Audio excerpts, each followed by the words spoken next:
Jaylen Brown's impact goes further than the Celtics' championship.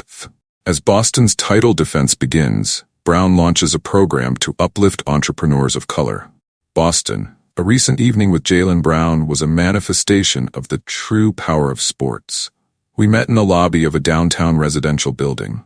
Dressed head to toe in black, braids tight, and beard trimmed low, the Boston Celtics guard was headed to an event just as important as the Celtics' season opener Tuesday night when they will receive their 2024 NBA championship rings. Brown was solo, no bodyguard, agent, or entourage, as I followed him into a black Cadillac Escalade. We drove off to a meeting with 10 businesses from disadvantaged communities that Brown and teammate Jrue Holiday are helping to grow. Brown, 27 years old, is on top of the world right now. In last season's championship series, he destroyed the Dallas Mavericks at both ends of the floor, erased criticism about his game, and took home Finals MVP. He's got the looks of a movie star, a song with a rap star, the contract of a superstar. Yet what animates him is pouring his influence into communities that lack equal opportunity. To be honest, this feels better to me, Brown said when I asked him to compare service with playing basketball.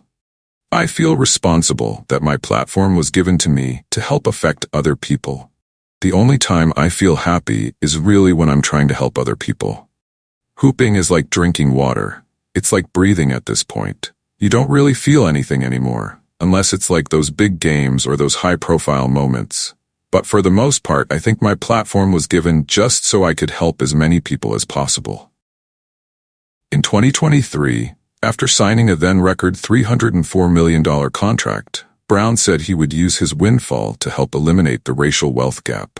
In August 2024, he launched Boston Exchange with the goal of generating $5 billion in generational wealth for marginalized communities and started a hub in Oakland.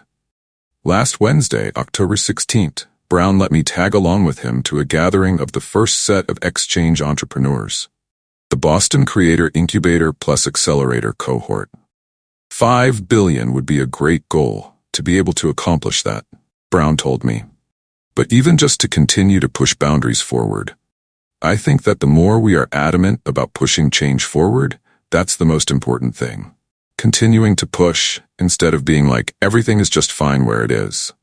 We hopped out of the truck and ascended escalators to Grace by Nia, a black woman-owned supper club in the Boston Seaport neighborhood.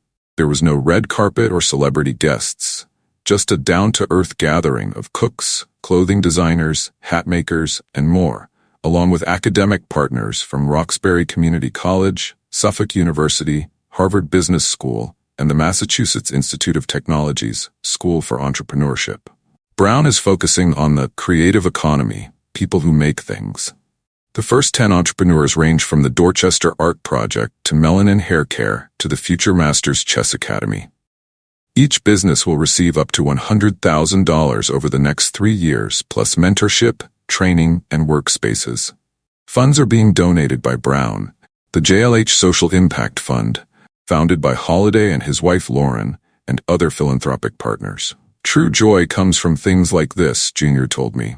Seeing people's faces when they're talking about what they love to do. They're hustling, talking about hats, talking about if you need a videographer or if you need a catering service, all that. To me, it shows how powerful we are as athletes, having the ability to help these people's businesses flourish and dreams come true. What's so special about the Boston cohort is how many people have gotten behind it, said Lauren Holiday, a former member of the U.S. women's national soccer team. Harvard, MIT, Jaylen's team, it feels bigger than anything we've done before.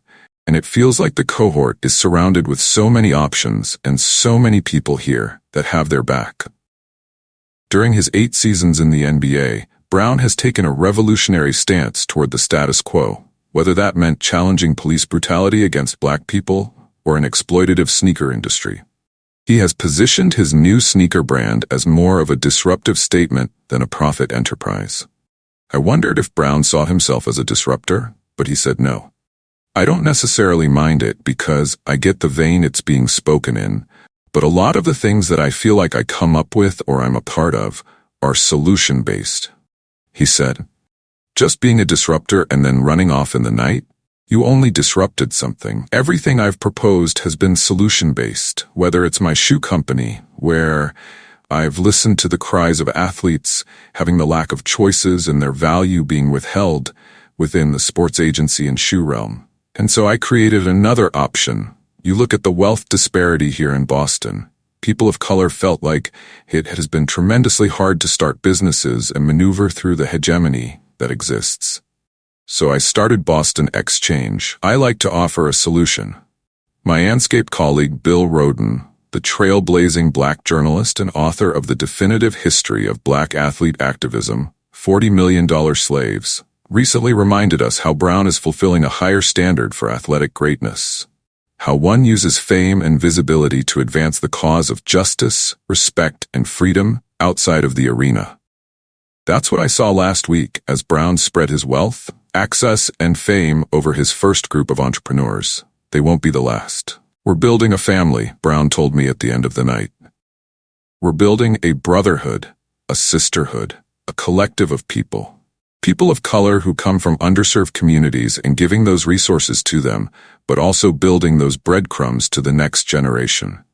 Change doesn't come from one initiative or one person or one entity. It comes from a group of people who are dedicated to doing these things. So we look forward to partnering in the future with more creators, more investors, more initiatives in different cities, different states. It's not about starting something new, it's about highlighting what people have already been doing and using the power of influence, the power of sports.